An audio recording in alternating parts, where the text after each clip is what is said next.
Balita ko, may 19 million pesos ka. This is what 19 million pesos can buy you here in Quezon City, Philippines. Let's go! This is a 2-bedroom, 86 square meter unit by One Delta Terraces of DMCI Homes, located right at West Avenue, corner Quezon Avenue, Quezon City.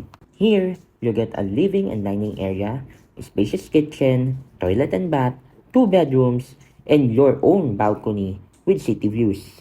Now, I know some of you might be thinking, it's too expensive, too small, it feels like a shoebox.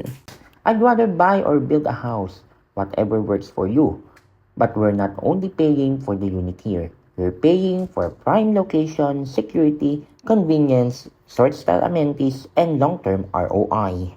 This unit is perfect for investors, growing families, young professionals, or even couples starting out.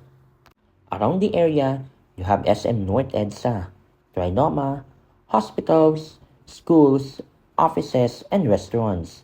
Plus, you're just minutes away from major transport hubs like EDSA and MRT. You will experience resort-style living in the city with swimming pools, gym, landscape gardens, and open spaces where you can relax after a long day. And the best part, you can own this unit for as low as 63,000 per month. If this is for you, contact the details below to secure yours. See you!